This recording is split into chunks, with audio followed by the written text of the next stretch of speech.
반갑습니다. 락터 이재준입니다. 오늘은 여러분들이 이제 그 혈액형에 대해서 좀 궁금해하시고 그 다음에 RH 음성, 양성 뭐 이런 것들에 대해서 굉장히 궁금해하시는 것 같아서 간략하게 제가 설명을 해드리도록 하겠습니다. 사실은 혈액형이 어떻게 나눠지냐면 우리가 피 속에 보면 적혈구, 백혈구, 그 다음에 뭐 이렇게 혈소판 이런 것들 성분들이 있는데 사실 적혈구 세포의 그 세포 밖에 분포하고 있는 단백질이나 당단백 이런 것들의 종류가 굉장히 많습니다. 근데 왜 혈액형이 이제 처음에 연구되고 뭐 그 다음에 이게 발전할 수 있었느냐 라고 하면 이게 아마 수혈 때문에 그런 것 같습니다. 그리고 전쟁이 일어나고 그 다음에 피를 많이 흘리고 죽어가고 이런 병사들을 살리기 위해서 이제 피를 갖다가 혈관을 통해서 이제 주입하는 그런 어떤 수혈이 시작되게 되는데 수혈을 하다 보니까 어떤 사람은 혈액형 괜찮은데 어떤 사람은 몸에 들어가서 그게 막 혈액이 응고가 되면서 사망하게 되겠죠. 그래서 이제 그때부터 이게 맞는 혈액이 있고 좀 다른 혈액이 있다라고 생각을 하고 이제 거기에 대한 연구가 시작된 거죠. 제일 먼저 분류가 된 게 1901년도에 분류가 됐던 ABO 혈액형입니다. 그래서 A형이라는 말은 무슨 말이냐면 A형의 항체가 있다는 이야기입니다. B형의 항체가 있고 그 다음 O형은 A형도 B형도 항체가 없고 AB형은 A형의 항체와 B형의 항체가 다 있다는 이야기죠. 그래서 이제 보통 우리가 맞는 혈액형끼리 이렇게 수혈을 하게 되면 사실은 크게 이렇게 용혈작용이 일어나지 않기 때문에 별 문제가 없는데 맞지 않는 뭐 A형 환자에게 B형 피를 준다든지 이러면 사실은 이게 응고가 일어날 수가 있겠죠. 그런데 ABO 혈액형만 맞춰서 주다 보니까 또 응고가 일어나는 거죠. 분명히 이제 맞췄는데. 그래서 이제 과학자들이 조금 더 조사를 해보니까 지금 현재까지 조사하고 있는데 ABO 혈액형 말고도 총 500가지 정도의 혈액형이 있는 걸로 밝혀졌습니다. 그래서 그 혈액형 중에서 또 하나의 대표적인 여러분 잘 아시는 혈액형이 RH 플러스 RH 마이너스 혈액형입니다. RH 플러스 혈액형은 RH 항체가 있다는 이야기죠.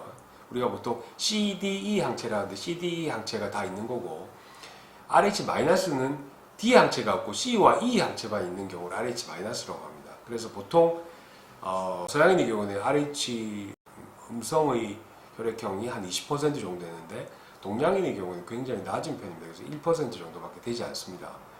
그래서 서양인들이 주로 이제 많은 혈액형이 RH 음성이고 그런데 이 RH 혈액형이 문제가 된 이유는 뭐 때문에 그러냐면 여러분 임신을 하게 됐는데 예를 들어서 대개의 경우는 RH 양성이니까 엄마도 RH, 아빠도 RH 양성, 다 양성이다. 그러면은 아기도 당연히 RH 양성입니다.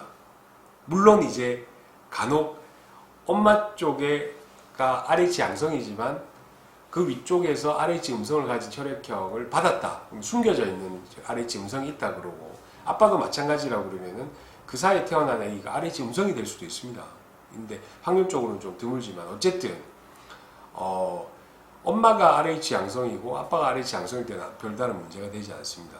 그리고 엄마가 RH 양성인데 아빠가 RH 음성이다 라고 했을 때도 별 문제가 안 되겠죠. 왜냐하면 뱃속의 아기도 RH 양성이 주로 나오거든요.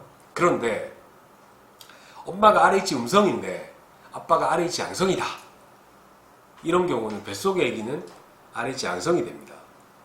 양성이 되겠죠. 그러면 엄마하고 혈액형이 틀려지죠. 엄마는 RH 음성이고 아기는 RH 양성이 되는데 그런 경우에 어떤 문제가 되느냐. 이제 분만할 때 생각을 해보죠. 분만할 때 태반이 떨어지고 엄마의 태반까지는 아기 조직입니다. 그쪽까지 들어가 있는 피는 아기 피인데 아기 피 일부분이 엄마의 혈액 속으로 들어갈 수 있겠죠. 그러니까 엄마의 혈액 속으로 들어가면 이제 엄마의 몸에는 어떻게 반응을 하냐면 RH 양성의 피가 들어오는 그 순간 소량의 피지만 이 피를 남이라고 간주를 하고 거기에 따른 항체가 생깁니다. 그러니까 RH 양성에 대한 항체가 엄마 몸에서 생기는 거죠. 엄마 피는 RH 음성이기 때문에. 그리고 아기는 나오게 됩니다. 별 문제가 되진 않습니다. 그런데 그 다음번 아기를 딱 가졌을 때 뱃속의 아기가 다시 또 RH 양성이 되겠죠. 그러면 엄마가 이전에 첫 번째 아기를 놓았을 때 만들어 놓았던 RH 양성에 대한 항체가 어떻게 되냐면 아기를 공격하게 됩니다. 그래서 아기가 뱃속에서 사산이 되거나 유산이 되거나 또는 여러 가지 뭐 기형, 태아수종이라든지 혈액학적인 문제, 심장기형이라든지 이런 것들을 만들어낼 수 있는 거죠. 그러면 어떻게 하면 될까요? 일단은 RH 양성인 아기를 RH 음성인 엄마가 만약에 뱃속에 가지고 있다 그러면 이럴 때는 로감이라는 주사가 있습니다. 이건 뭐냐 하면 이제 아기 피가 엄마한테 들어가더라도 그 항체가 생기지 않도록 막아주는 그런 면역 글로불린이죠.